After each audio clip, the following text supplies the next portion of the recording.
Di masa lalu, kawasan pegunungan menjadi tempat terpilih bagi para penguasa untuk melakukan ritual atau mendekatkan diri kepada Sang Maha Pencipta. Salah satunya adalah Gua Gembyang yang ada di lereng Gunung Welirang. Lokasi Gua Gembyang berada di wilayah Desa Kuripan, Kecamatan Pacet, Kabupaten Mojokerto. Gua Gembyang adalah goa yang sengaja dibuat dengan cara melubangi sebuah batu yang berukuran sangat besar di lereng gunung. Tujuannya adalah untuk dijadikan tempat pertapaan bagi para resi di masa lalu. Jalan naik menuju gua tersusun dari balok-balok batu andesit hingga ke bagian pintu gua. Ada 3 lubang atau mulut gua yang dibuat pada batu besar ini. Satu lubang yang paling besar dibuat sebagai tempat pertapaan para resi. Satu lubang di sisi kanan sebagai tempat pertapaan tokoh atau penguasa, dan satu lubang di sisi kiri sebagai tempat pertapaan bagi murid resi.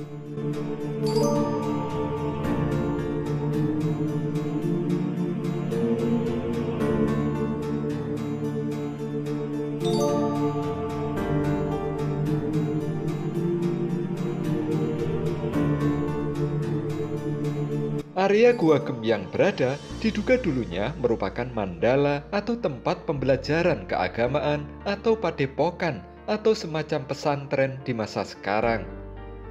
Dugaan tersebut muncul dari ditemukannya sejumlah arca yang bercirikan Buddha Bodhisattva Lokeswara atau Avalokiteswara di sekitar goa. Namun sayangnya kondisi seluruh arca ini sudah tidak ada yang utuh. Di area ini juga ditemukan batu jalatwara dan berbagai batu yang menjadi alat kehidupan di masa lalu. Sementara di bagian bawahnya terdapat struktur bebatuan andesit yang diduga dulunya merupakan petirtan atau tempat untuk bersuci.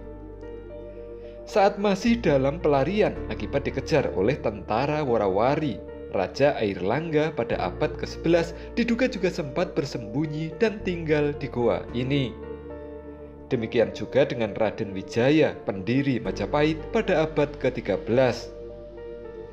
Setelah Singasari runtuh dan dikejar-kejar oleh tentara Jayakatwang, Raden Wijaya juga disebut-sebut bersembunyi dan tinggal di Gua Gembyang.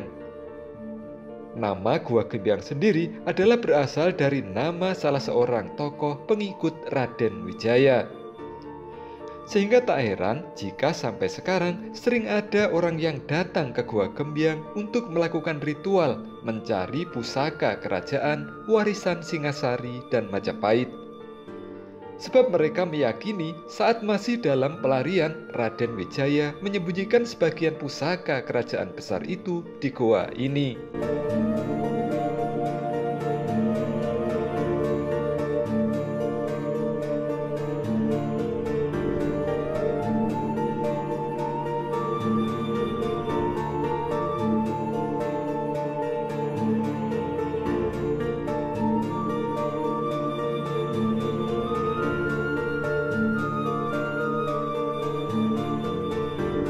Tokoh lain yang disebut-sebut menjadikan Gua Gembyang sebagai salah satu tempat pertapaannya adalah Dewi Gayatri, putri Raja Singasari Kertanegara atau istri pendiri Majapahit Raden Wijaya.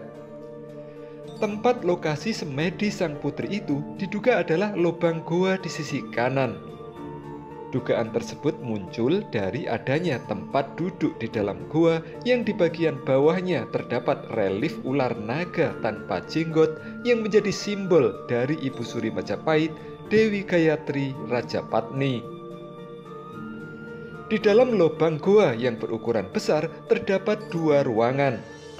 Satu ruangan ditutup dengan kain putih yang diduga menjadi tempat utama bagi petapa untuk bersemedi. Dan satu ruangan lagi di ujung kirinya adalah tempat bertapa untuk para muridnya.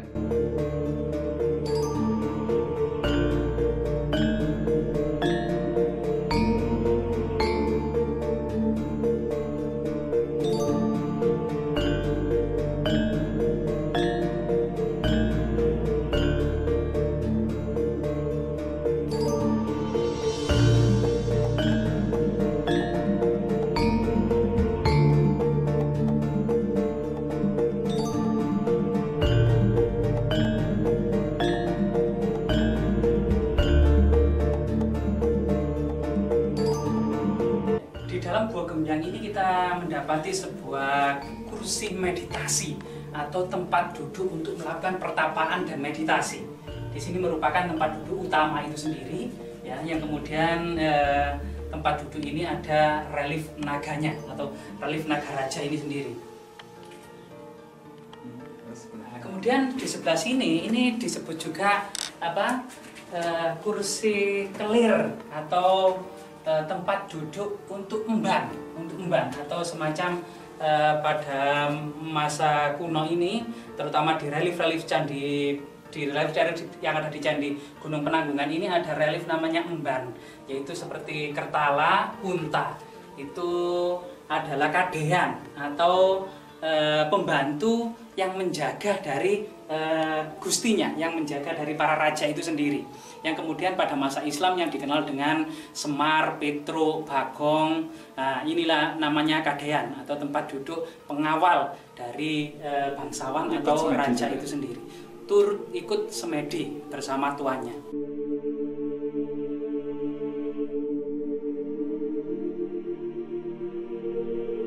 Relief kepala naga ini tidak memiliki jenggot, sehingga diduga relief kepala naga ini merupakan simbol dari Ibu Suri Majapahit, yaitu Gayatri Rajapatni. Sebagaimana beberapa arca yang ditemukan di bawah tadi itu berlanggam Buddha Avalokiteswara, yaitu perempuan Bodhis yang welas asih.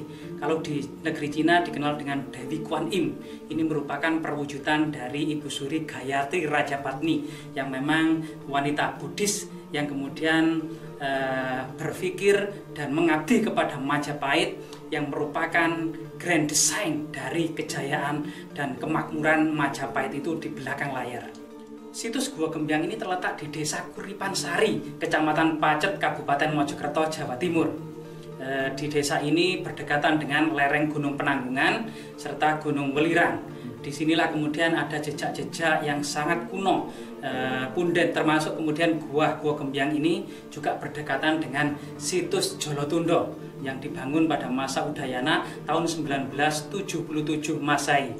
Sehingga kemudian situs Gua Gembyang juga berkaitan erat dengan masa-masa kuno abad ke-10 karena secara arsitek pintu gua ini memiliki persamaan dengan Gua Selomangleng yang ada di Kediri, Gua Selomangleng yang ada di Tulungagung, dan Gua Pasir yang ada di Tulungagung, yaitu gua yang dibangun pada abad ke-10 kemudian terus berlanjut digunakan dan difungsikan terutama pada masa Singosari dan Majapahit. Difungsikan sebagai apa? Gua pertapaan. Jadi pada masa ketika orang-orang atau para bangsawan Majapahit yang sudah uzur usianya itu kemudian meninggalkan kehidupan duniawi, menimbulkan kehidupan istana, termasuk kemudian para raja dan para permaisuri Majapahit ini juga meninggalkan istana untuk menyempurnakan catur asrama, yaitu tahapan yang keempat. Anak-anak, tahapan brahmacarin mencari ilmu, tahapan grahasta berumah tangga, tahapan wanaprasta. Setelah kemudian anak-anak sudah berumah tangga, maka para kakek nenek ini meninggalkan kehidupan duniawi, kemudian menuju hutan-hutan untuk melakukan pertapaan, guna kemudian menjemput moksa. Artinya gua ini memang sengaja dibuat untuk tempat pertapaan? Iya. Jadi secara arsitektur gua ini memang dibuat pada masa pertapaan. Pertapaan sendiri merupakan yang sangat berkembang dimulai dari putri dari Raja Erlangga itu sendiri, yaitu Dewi Kilisuci, yang kemudian menolak menduduki tahta menggantikan ayahnya, fokus kemudian mengembangkan pertapaan. Sehingga pada abad ke-10 inilah kemudian jejak pertapaan gua, termasuk kemudian di Gua Gajah di Pulau Bali, ini seumuran, yaitu abad ke-10 dan ke-11. Tapi setelah itu kemudian perkembangan gua-gua pertapaan ini tidak dilanjutkan lagi, tapi kemudian tetap dilestarikan pada masa kerajaan-kerajaan selanjutnya seperti Singosari dan Majapahit. Kenapa reliefnya relief naga? Naga sendiri dalam mitologi Hindu merupakan naga Ananta atau Antaboga, yaitu Wisnu sebagai Mahadewa itu kemudian mewujudkan diri sebagai seekor naga raksasa yang menopang seluruh alam semesta di atas mahkotanya. Jadi naga ini merupakan lambang dunia bawah yang menopang alam semesta yang berada di mahkotanya. Naga juga merupakan lambang dari raja-raja Majapahit, raja-raja Singosari maupun raja-raja Jawa itu sendiri, yaitu naga Jawa, naga tanpa kaki dan tangan. Apa dalam pertapaannya ada yang berbeda antara goa di sini dengan goa Selomangleng yang rata-rata reliefnya adalah relief Arjuna Wiwaha? Untuk di Gua Gembyang ini yang berada di Kecamatan Pacet, Kabupaten Mojokerto ini yang lebih dekat dengan Istana Majapahit ini tidak banyak relief yang ditemukan, tapi arca-arca yang cukup banyak bersifat Buddha atau Avalokiteswara, yaitu Buddha Bodhisattva atau perempuan Buddhis di situ, yang memang juga berhubungan dengan pemujaan Tantra atau Buddha Tantra yang sangat berkembang pada masa Singosari dan Majapahit. Meskipun tidak memiliki relief Arjuna Wiwaha sebagaimana di Gua Selomangleng, Kediri maupun Tulungagung, tetapi pintu masuk gua ini yang berbentuk persegi panjang memiliki persamaan dengan ukuran yang sama dengan pintu masuk Gua Selomangleng yang ada di Kediri. Ini artinya secara arsitektur gua ini dibangun pada masa abad ke-10 yang bersamaan dengan Gua Selomangleng di Kediri maupun di Gua Selomangleng di Tulungagung. Namun memang di gua ini hampir-hampir kita tidak mendapati relief atau ragam hias seperti adegan Arjuna Wiwaha. Termasuk kemudian yang hanya kita dapati adalah Naga Ananta, yaitu sebuah filosofi Dewa Wisnu yang merubah wujud menjadi Naga Ananta yang menopang alam semesta di atas mahkotanya sebagai penjaga dunia bawah.